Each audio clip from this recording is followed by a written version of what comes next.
नमस्कार फ्रेंड, मैं मोनिका। स्वागत है आपका हमारे YouTube channel family fun gardening पर। यदि आप चैनल पर नए आए हैं तो चैनल को सब्सक्राइब करें और बेल आइकन को प्रेस करें, जिससे आने वाले हर वीडियो का नोटिफिकेशन आपको पहले मिल जाए। तो अब अपनी गार्डन में हम जो काम कर रहे हैं उसके बारे में बात करते हैं। जी हाँ, ये आप मुझे देख रहे होंगे कि मैं जो ये पौधों के बीच में से खरपतवार निकाल रही हूँ, इसको निकालना कितना जरूरी होता है। आज इसी के बारे में हम बात करने वाले हैं। जो ये हम पौधे लगाते हैं, कोई भी बेल वाले पौधे लगाते हैं या कोई वैसे पौधे हम लगाते हैं जैसे कि बैंगन का है, मिर्ची का, किसी भी तरह के जो पौधे हम लगाते हैं, तो उनके बीच में ये अनावश्यक खरपतवार उगाती है। और जैसे जैसे बारिश का सीजन स्टार्ट होने वाला है तो उस टाइम पे तो ये बहुत जल्दी जल्दी उगती है और बहुत जल्दी जल्दी बड़ी भी होती है। तो हमें हर 10 से 15 दिन के अंदर इसको अपने गार्डन में से, गमलों में से निकालते रहना चाहिए। नहीं तो ये जो भी हम खाद या कोई और भी दूसरी चीज हमारे पौधों की ग्रोथ के लिए डालते हैं तो उसकी सारी एनर्जी को अपने अंदर एब्जॉर्ब कर लेती है और हमारे पौधों को उसका इतना फायदा नहीं मिल पाता है। तो इसीलिए हमें इसको हर 10 से 15 दिन में अपने गार्डन में से या गमलों में से टाइम टाइम पर निकालते रहना चाहिए। और ये देखो, ईशाना के पापा भी यहाँ पर चुकंदर निकालने में लगे हुए हैं। आज हम यहाँ से काफी सारी चुकंदर भी हार्वेस्ट करने वाले हैं। मैं यहाँ पर अपना ये अनावश्यक खरपतवार निकालने में लगी हुई हूँ।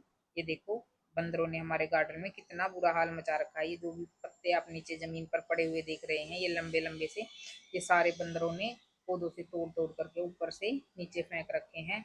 2 दिन पहले हमारे गार्डन में बहुत सारे बंदर घुसे हुए थे और उन्होंने सारे अनार हमारे खराब कर दिए। आप पिछली वीडियो में देख सकते हैं कि हमारे अनार के पौधे पर कितने सारे अनार लगे हुए थे, लेकिन बंदरों ने अब उसके आधे भी अनार उस पेड़ पर नहीं छोड़े हैं, सारे के सारे उन्होंने खराब कर डाले हैं।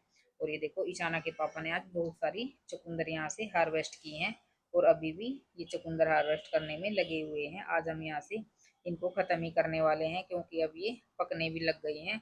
अब इनका साइज छोटा सा ही होता है और लेकिन ये अंदर से पक जाती हैं छोटे साइज में ही। तो यहाँ से जितनी हो सके आज हम यहाँ से चुकंदर को हटा देंगे। अब निकालने के बाद विहान इनके पत्ते अलग करने पर लगा हुआ है। और वो देखो, ईशाना तो अपनी मस्ती में रहती है, उसको कोई मतलब नहीं होता कौन क्या काम कर रहा है, बस उसको अपना ही काम करना होता है। निराई के बाद अब मैं यहाँ पर अपने पौधों की गुड़ाई करने लगी हूँ। ये देखो, निराई करने के बाद हमें इस तरह से मिट्टी खोदकर पौधे की आसपास की मिट्टी को हल्का कर देना होता है और उसके चारों तरफ हमें थोड़ी सी मिट्टी इस तरह से लगा देनी होती है ताकि उसकी जड़ के आसपास उसे कोई भी नुकसान ना पहुंचे। तो इस तरह से ये देखो, मैंने गुड़ाई करते करते यहाँ पर मैं इस साइड में आ गई हूँ। मैंने अपनी आधी इस क्यारी की गुड़ाई पूरी तरह से कंप्लीट कर दी है। और ये देखो, बीच बीच में ये तोरी के भी पौधे उगे हुए हैं। ये मेरे बच्चों ने बीज ऐसे ही इनके डाल दिए थे, तो मैंने यहाँ पर जैसे पौधे लगाने के बाद पानी देना स्टार्ट किया तो ये बीज भी अपने आप ही अंकुरित हो गए हैं। और ये देखो, दोनों भाई बहन ये बोल रहे हैं कि ये जो क्यारी है छोटी सी, ये हमारी क्यारी है, इसमें हम अपने पौधे लगाएंगे, अपने बीज लगाएंगे, आप लोगों को हम इसमें कुछ भी लगाने नहीं देंगे। और ये खुद से इसकी मिट्टी को खोद कर रेडी कर रहे हैं। और अब ये देखो, हमारा गेट के पास ये बोगनविला का पौधा है, बेल है, इस पर कितने सुंदर फूल खिले हुए हैं। और ये यहाँ पर हमारा पुदीना भी काफी हरा भरा हो रखा है। आज हम यहाँ पर कई चीजें करने वाले हैं। तो ये देखो, हमारे अनार के पौधे पर कुछ अनार बचे हुए हैं जो कि बंदरों ने छोड़ दिए हैं, लेकिन अभी भी इस पर नए फूल आने स्टार्ट हो रखे हैं और नए अनार भी इसमें अभी बनने लगे हैं। तो ये मैंने साइड वाली क्यारी की भी अच्छी तरह से गुड़ाई कर दी है। अब जिस क्यारी में ईशाना बैठी हुई है, यहाँ पर भी हम गुड़ाई करने वाले हैं। यहाँ पर मैं पत्ते वाली वेजिटेबल लगाने वाली हूँ। तो देखो, ये हमारी बेल जो कि मेरे बच्चों ने ही इनके बीज लगाए थे, वो भी कितनी अच्छे से ग्रोथ कर रही हैं और कितनी हरी भरी लग रही हैं आपको। ये यहाँ पर हमारा नींबू का पौधा, इस पर ही एक नींबू लगा है और काफी सारे इस पर छोटे छोटे से नींबू लगे हुए हैं, बिल्कुल छोटे से ही। और हमारे अमरूद पर भी इस टाइम पर काफी सारे अमरूद लगे हुए हैं, लेकिन जैसे जैसे ये बड़े होते जाएंगे बंदर इन पर अटैक करना बिल्कुल भी नहीं छोड़ेंगे।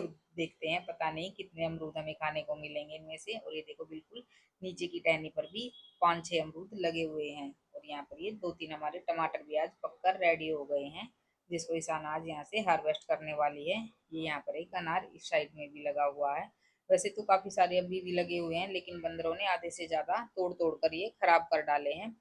और अब मैं इस अपनी छोटी सी क्यारी में भी खुदाई करने लगी हूँ। यहाँ पर हम लीफ वेजिटेबल लगाएंगे, जिसमें कि कई सारी आज हम वेजिटेबल लीफ वाली लगाने वाले हैं। तो इस बड़े वाली क्यारी में जिसमें अब मैं मिट्टी खोद रही हूँ, यहाँ पर हम पालक लगाने वाले हैं क्योंकि पालक की ज़्यादा ज़रूरत पड़ती है। तो बड़े वाली क्यारी में हम पालक लगाएंगे और दूसरी छोटी छोटी जो क्यारियां हैं उनमें भी हम कई सारी और दूसरी सब्जियां लगाएंगे। ये देखो निराई गुड़ाई करने के बाद ये वाली जो क्यारी है इसमें बैंगन के पौधे हैं, तोरी है, शिमला मिर्ची है, टमाटर, कई तरह के पौधे लगाए हुए हैं। कितनी अच्छी लग रही है। अब इसकी निराई गुड़ाई होने के बाद ये इसमें से एक एक हमने खरपतवार को निकाल कर अलग कर दिया है। निराई गुड़ाई हमारे पौधों के लिए काफी जरूरी होती है। और जब मैंने इस क्यारी की मिट्टी को अच्छी तरह से खोद कर रेडी कर दिया है तो अब ईशाना के पापा भी आए हैं कि लाओ मुझे कस्सी दो, मैं भी तुम्हारी थोड़ी सी हेल्प कर देता हूँ। और ये बिल्कुल उस मिट्टी को बारीक करने में लगे हुए हैं। और ये देखो हमारी ईशाना यहाँ पर बैठकर केक वगैरह बनाने में अपना लगी रहती है। कभी ये लड्डू बनाती है, कभी केक बनाती है।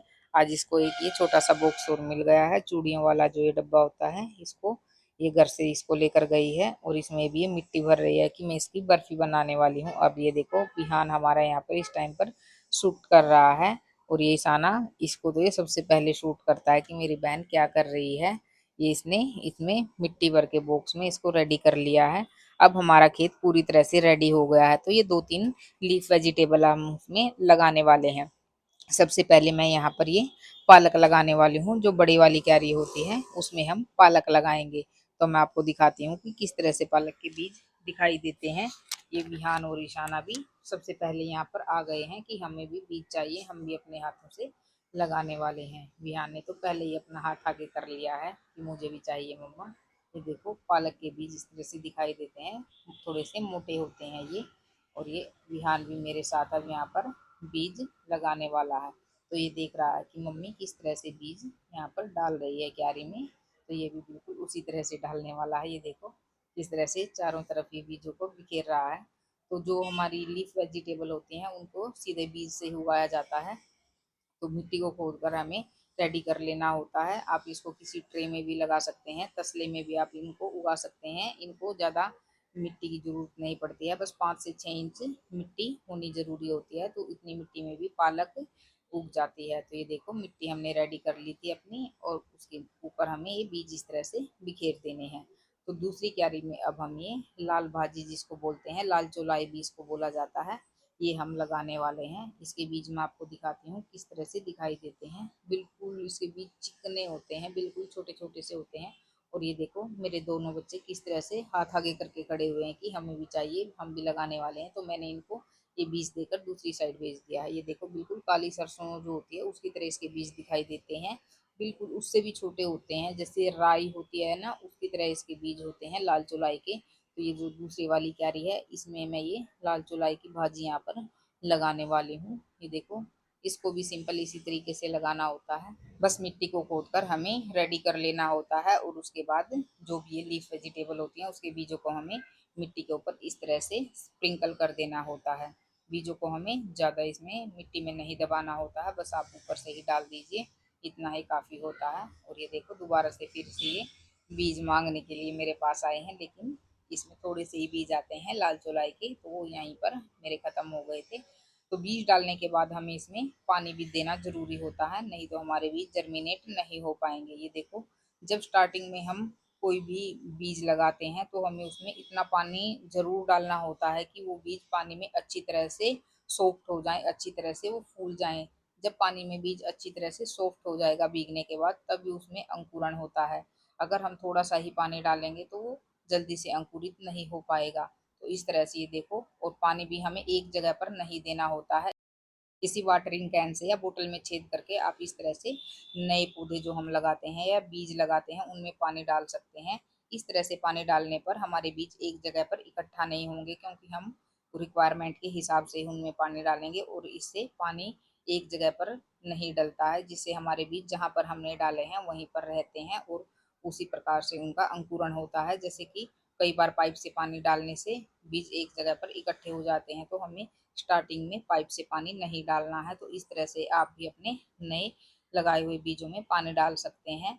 जो भी पौधे आप लगाते हैं उनमें भी हमें इसी तरह से थोड़ा सा ही पानी डालना होता है, क्योंकि उनकी जड़ के आसपास पानी जमा नहीं होना चाहिए। और ये देखो मेरे बच्चे कितने खुश हो रहे हैं कि मुझे भी पानी डालना है। और ये ईशाना ये तो सबसे ज़्यादा खुश रहती है कि मुझे भी ये काम करना है। और विहान मेरा हाथ पकड़ के ही पानी डाल रहा है। ये देखो ईशाना ये कह रही है कि मुझे इस पानी में हाथ धोने हैं मम्मा, मिट्टी में इसने हाथ कर रखे, और ये देखो कैसे एक्साइटेड हो रखी है कि मेरे हाथ में बस एक बार ये वाटरिंग कैन आ जाए तो मैं इसको अपने हाथ में पकड़कर अपने हाथों से पानी डालूंगी। और देखो ये क्लैपिंग भी कर रही है। और लास्ट में हम यहाँ पर थोड़ा सा पुदीना हार्वेस्ट करते हैं। इसकी चटनी टमाटर के साथ बहुत अच्छी बनती है, चाहे आप शिकंजी भी इसकी बना सकते हैं। तो कैसा लगा आपको वीडियो, कमेंट करके ज़रूर बताएं। वीडियो को लाइक करें, शेयर करें और चैनल को सब्सक्राइब करना तो बिल्कुल भी ना भूलें। और लीफ वाली वेजिटेबल तो बहुत ही कम मिट्टी में उग जाती हैं, आप भी अपने घर पर ज़रूर ट्राई करें।